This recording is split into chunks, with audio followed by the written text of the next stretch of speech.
Dalam video ini, kita akan mengungkap misteri di balik keragaman ras manusia. Dari mana kita berasal, mengapa kita memiliki warna kulit, bentuk wajah, dan ciri fisik yang berbeda. Video ini membawa Anda dalam sebuah perjalanan luar biasa, menggabungkan dua sudut pandang, keyakinan agama dan ilmu pengetahuan modern. Kita akan menelusuri kisah Nabi Adam, peristiwa banjir besar di masa Nabi Nuh, dan penyebaran keturunannya ke seluruh dunia. Kemudian, kita akan mengupas tuntas bagaimana sains menjelaskan perbedaan ini melalui seleksi alam dan adaptasi terhadap lingkungan yang berbeda. Tonton video ini untuk menemukan kebenaran yang menyatukan kita semua, bahwa di balik perbedaan yang terlihat, kita adalah satu keluarga besar manusia. Video ini dibuat untuk tujuan edukasi. Konten di dalamnya menggabungkan sudut pandang agama, khususnya Islam, dan ilmu pengetahuan. Pandangan yang disampaikan di sini bertujuan untuk memberikan pemahaman yang komprehensif, bukan untuk memecah belah atau menyanggah salah satu dari keduanya. Kami menghargai semua keyakinan dan mengajak penonton untuk melihat keragaman manusia sebagai sesuatu yang patut dirayakan. Pernahkah Anda bertanya, mengapa kita begitu berbeda? Mengapa ada manusia berkulit sepekat malam, sementara yang lain secerah salju? Mengapa mata kita memiliki bentuk yang bervariasi? Dan mengapa hidung kita berbeda-beda? Selama berabad-abad, pertanyaan ini memicu rasa ingin tahu, perdebatan, bahkan konflik. Namun, jauh di balik perbedaan yang terlihat, tersembunyi sebuah kisah luar biasa tentang perjalanan kita sebagai satu spesies, dari satu nenek moyang yang sama. Video ini akan membawa Anda dalam sebuah ekspedisi intelektual yang melintasi waktu dan ruang. Kita tidak hanya akan menjelajahi satu sisi mata uang, tetapi keduanya.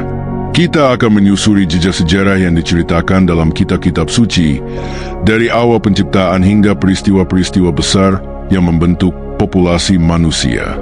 Kemudian, kita akan beralih ke laboratorium ilmiah, di mana genetika dan antropologi modern menawarkan penjelasan yang rasional dan mengejutkan tentang bagaimana adaptasi terhadap lingkungan membentuk kita.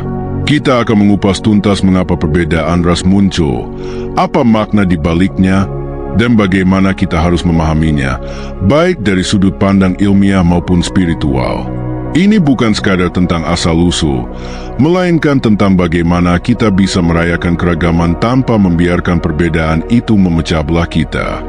Bersiaplah untuk menyingkap tabir misteri di balik keragaman manusia dan menemukan kebenaran yang menyatukan kita semua. Kisah penciptaan dari tanah. Menurut ajaran agama, kisah perbedaan ras dimulai dari awal penciptaan. Diriwayatkan bahwa Allah menciptakan Adam, nenek moyang kita, dari segenggam tanah yang diambil dari seluruh penjuru bumi. Tanah itu memiliki warna, tekstur, dan karakteristik yang berbeda-beda. Dari sanalah, sejak awal, takdir keragaman ras telah ditetapkan. Setelah tragedi banjir besar di masa Nabi Nuh, seluruh umat manusia yang tersisa berasal dari keturunan 3 putranya, Sem, Ham, dan Yafits. Merekalah yang menjadi bapak dari bangsa-bangsa di seluruh dunia. Keturunan Ham menyebar ke selatan Afrika, Sem ke timur tengah, dan Yafits ke utara Eropa dan Asia. Penyebaran ini bukanlah kebetulan, melainkan bagian dari skenario ilahi untuk mengisi kembali bumi dengan keberagaman. Keberadaan berbagai ras dan suku adalah bukti dari kekuasaan dan kebijaksanaan Tuhan, yang ingin agar manusia saling mengenal, bukan saling membenci. Inilah prinsip mendasar yang diajarkan dalam Islam dan kepercayaan lainnya, bahwa perbedaan kita bukanlah sumber perpecahan, melainkan tanda keagungan ciptaan Tuhan dan kesempatan bagi kita untuk belajar dan tumbuh bersama. Tragedi Nuh dan penyebaran bangsa. Dalam banyak riwayat agama, banjir besar pada masa Nabi Nuh bukanlah sekadar bencana alam, melainkan sebuah skenario ilahi. Itu adalah hukuman dari Tuhan untuk membersihkan bumi dari kezaliman dan kekafiran manusia. Dari peristiwa dahsyat ini, hanya sekelompok kecil orang beriman dan pasangan makhluk hidup yang selamat di dalam bahtera. Setelah air surut dan bumi kembali bisa dihuni, keturunan Nabi Nuh menjadi satu-satunya sumber dari mana seluruh populasi manusia saat ini berasal. Ketiga putranya, Sem, Ham, dan Yafets, menjadi bapa dari berbagai bangsa dan suku. Dalam pandangan ini, penyebaran mereka bukanlah suatu kebetulan acak. Seolah-olah ada takdir yang mengarahkan setiap keturunan untuk menempati wilayah tertentu. Keturunan Ham diyakini menyebar ke selatan, mendiami wilayah yang sekarang dikenal sebagai Afrika. Keturunan Sem tetap berada di timur tengah, sementara keturunan Yafets bergerak ke utara, menuju Asia dan Eropa. Dengan demikian, tragedi Nuh dan penyebaran putra-putranya menjadi peristiwa penting yang secara teologis menjelaskan mengapa manusia terbagi menjadi berbagai bangsa dan ras, sesuai dengan rencana dan kebijaksanaan Tuhan untuk menciptakan keragaman. Migrasi purba dan evolusi adaptasi. Sekarang, mari kita tinggalkan narasi religius sejenak dan beralih ke sudut pandang ilmiah. Sains mengajarkan bahwa perbedaan ras muncul dari perjalanan epik yang dilakukan oleh nenek moyang kita. Sekitar 70.000 tahun yang lalu, sekelompok kecil manusia modern, atau Homo sapiens, mulai bermigrasi keluar dari Afrika. Perjalanan ini adalah salah satu petualangan terbesar dalam sejarah manusia.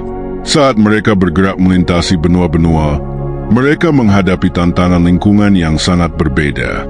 Udara yang sangat dingin di utara, terik matahari di daerah khatulistiwa, serta makanan dan penyakit yang bervariasi. Untuk bertahan hidup, tubuh mereka harus beradaptasi. Disinilah konsep seleksi alam berperan. Seleksi alam adalah mekanisme di mana organisme yang memiliki ciri-ciri lebih menguntungkan untuk bertahan hidup di lingkungan tertentu cenderung memiliki keturunan yang lebih banyak. Seiring berjalannya waktu, ciri-ciri ini menjadi lebih umum dalam populasi. Perbedaan fisik yang kita lihat hari ini, seperti warna kulit atau bentuk tubuh, bukanlah kebetulan. Ini adalah hasil dari proses adaptasi yang lambat dan bertahap selama ribuan tahun, yang didorong oleh lingkungan yang beragam di seluruh dunia. Salah satu perbedaan ras yang paling mencolok adalah warna kulit. Namun, di balik perbedaan visual ini, tersembunyi sebuah kisah adaptasi yang menakjubkan. Kunci dari semuanya adalah melanin, sebuah pigmen yang memberikan warna pada kulit, rambut, dan mata. Di daerah dekat khatulistiwa, di mana paparan sinar matahari dan radiasi UV sangat intens, kulit gelap menjadi keuntungan evolusioner yang besar. Melanin bertindak sebagai pelindung alami, menyerap sinar UV dan mencegahnya merusak DNA dalam sel kulit. Ini sangat penting, karena sinar UV yang berlebihan tidak hanya meningkatkan risiko kanker kulit, tetapi juga menghancurkan folat, nutrisi esensial untuk kesehatan dan reproduksi. Namun, ketika sekelompok manusia bermigrasi ke wilayah yang jauh dari khatulistiwa, tantangannya berubah. Sinar matahari jauh lebih lemah. Di sini, risiko kerusakan akibat sinar UV menjadi minimal, tetapi risiko kekurangan vitamin D sangat tinggi. Tubuh manusia membutuhkan sinar UV untuk memproduksi vitamin D yang penting untuk penyerapan kalsium dan kesehatan tulang.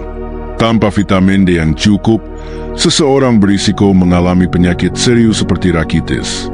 Oleh karena itu, kulit terang menjadi adaptasi yang menguntungkan. Kulit yang memiliki lebih sedikit melanin memungkinkan sinar UV yang sedikit untuk menembus kulit dan memicu produksi vitamin D yang cukup. Ini adalah contoh sempurna bagaimana seleksi alam menyeimbangkan dua kebutuhan yang bertentangan, perlindungan dari radiasi dan produksi nutrisi vital. Adaptasi fisik manusia tidak hanya berhenti pada warna kulit. Lingkungan juga telah membentuk fitur-fitur lain yang kita lihat pada berbagai ras. Ambil contoh, orang-orang yang tinggal di daerah dengan iklim dingin, seperti di Siberia atau Eropa Utara. Tubuh mereka cenderung berevolusi untuk menjadi lebih pendek dan padat. Bentuk tubuh ini membantu mereka mempertahankan panas tubuh lebih efisien karena rasio luas permukaan terhadap massa tubuh yang lebih rendah. Selain itu, bentuk hidung juga memainkan peran penting. Hidung yang lebih sempit pada orang-orang ini dapat membantu menghangatkan udara dingin sebelum masuk ke paru-paru. Ini adalah adaptasi yang vital untuk mencegah kerusakan pada sistem pernapasan akibat suhu yang ekstrim. Contoh lain yang luar biasa adalah adaptasi terhadap ketinggian. Orang-orang yang tinggal di dataran tinggi, seperti di pegunungan Andes atau Himalaya, telah mengembangkan kemampuan genetik unik untuk bertahan hidup di lingkungan dengan kadar oksigen rendah. Tubuh mereka telah berevolusi untuk menghasilkan lebih banyak hemoglobin, yang memungkinkan mereka untuk mengangkut oksigen lebih efisien tanpa mengalami penyakit ketinggian yang parah. Ini adalah bukti yang luar biasa bahwa seleksi alam telah membentuk manusia dengan cara yang sangat spesifik dan efisien, sesuai dengan tantangan unik yang mereka hadapi di lingkungan tempat tinggal mereka.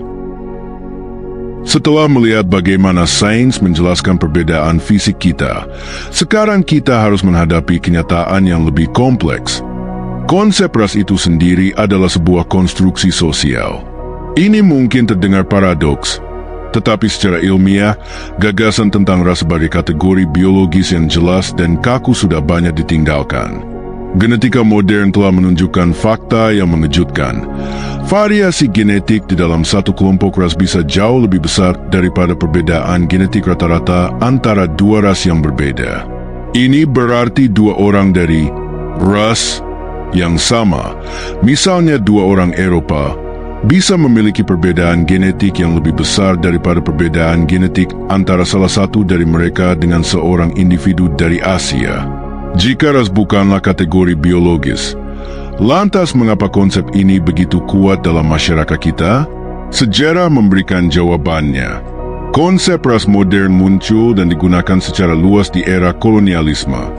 Penguasa kolonial menciptakan hierarki ras untuk membenarkan dominasi, perbudakan, dan eksploitasi. Mereka mengklaim bahwa ras tertentu lebih unggul dari yang lain, padahal klaim ini tidak memiliki dasar ilmiah. Penting untuk membedakan antara ras dan etnisitas. Ras seringkali berfokus pada ciri fisik yang terlihat, seperti warna kulit, sementara etnisitas adalah identitas yang jauh lebih kaya, berakar pada budaya, bahasa, tradisi, dan sejarah bersama. Dengan memahami bahwa ras adalah sebuah konsep yang diciptakan oleh masyarakat, kita bisa melihat bahwa rasisme dan ketidakadilan bukanlah hasil dari perbedaan biologis, tetapi dari sejarah, kekuasaan, dan prasangka yang diciptakan oleh manusia itu sendiri. Meskipun secara ilmiah konsep ras adalah sebuah konstruksi, dampaknya terhadap sejarah manusia sungguh nyata dan menghancurkan. Disinilah kita melihat bagaimana prasangka dan ideologi mengubah perbedaan fisik menjadi alat kekuasaan. Pada masa perbudakan dan kolonialisme, penguasa menggunakan gagasan ras untuk membenarkan penindasan dan eksploitasi. Mereka menciptakan hierarki yang menempatkan satu kelompok di atas yang lain, mengklaim superioritas rasial untuk membenarkan perampasan tanah, perbudakan jutaan manusia, dan genosida. Kekerasan, diskriminasi, dan ketidakadilan yang kita lihat dalam sejarah bukanlah akibat dari perbedaan biologis, melainkan hasil dari ideologi yang memanipulasi perbedaan tersebut untuk keuntungan politik dan ekonomi. Bahkan setelah perbudakan dihapuskan, ideologi rasisme terus berlanjut dalam bentuk-bentuk yang berbeda, seperti segregasi, diskriminasi dalam pekerjaan, dan ketidakadilan sistemik. Sejarah menunjukkan bahwa prasangka memiliki kekuatan yang luar biasa untuk menciptakan perpecahan yang mendalam, bahkan di antara orang-orang yang memiliki asal-usul yang sama. Memahami hal ini sangat penting. Ini membantu kita menyadari bahwa rasisme bukanlah masalah individu yang terisolasi, melainkan sebuah sistem yang berakar dalam sejarah. Melawan rasisme berarti tidak hanya menolak prasangka, tetapi juga memahami bagaimana konsep ras digunakan untuk menciptakan ketidakadilan, dan berupaya membongkar sistem tersebut. Setelah membahas ras dari sudut pandang ilmiah dan sosial, sekarang kita beralih ke ranah yang lebih dalam, perspektif agama dan spiritualitas. Di balik perbedaan fisik yang kita lihat, hampir semua ajaran agama besar mengajarkan satu kebenaran yang sama. Kita semua adalah satu keluarga manusia. Inti dari pandangan ini adalah bahwa identitas sejati kita bukanlah tubuh, melainkan jiwa atau roh. Tubuh hanyalah kendaraan sementara yang digunakan jiwa untuk menjalani pengalaman di dunia. Oleh karena itu, ras, warna kulit, dan ciri fisik lainnya hanyalah manifestasi luar yang tidak menentukan nilai atau martabat spiritual seseorang. Dalam Islam, Al-Quran secara tegas menyatakan bahwa tujuan Allah menciptakan manusia berbangsa-bangsa dan bersuku-suku adalah agar kita saling mengenal. Ayat ini menolak mentah-mentah segala bentuk arogansi rasial. Standar kemuliaan yang sejati di sisi Allah bukanlah ras, kekayaan, atau status sosial, melainkan ketakwaan dan kebaikan hati. Pandangan serupa juga ada di agama lain. Buddhisme mengajarkan bahwa penderitaan dan kebahagiaan tidak bergantung pada warna kulit atau asal-usul, melainkan pada karma dan kondisi batin. Sementara itu, ajaran Yesus dalam Kristen mendorong umatnya untuk mencintai sesama tanpa memandang latar belakang, karena setiap manusia diciptakan setara di mata Tuhan. Dengan memahami perspektif ini, kita didorong untuk melihat melampaui perbedaan fisik dan menemukan kesatuan yang lebih dalam. Kita diajarkan untuk merayakan keragaman sebagai bukti kekuasaan dan kreativitas ilahi. Itulah mengapa, dari sudut pandang spiritual, rasisme adalah bentuk kebodohan yang membutakan kita dari esensi kemanusiaan sejati. Harapan kami, setelah menonton video ini, Anda bisa melihat keragaman ras dengan perspektif yang lebih dalam dan positif. Semoga video ini dapat mempromosikan pemahaman, toleransi, dan persatuan di antara seluruh umat manusia. Jadikan keragaman sebagai kekuatan, bukan perpecahan.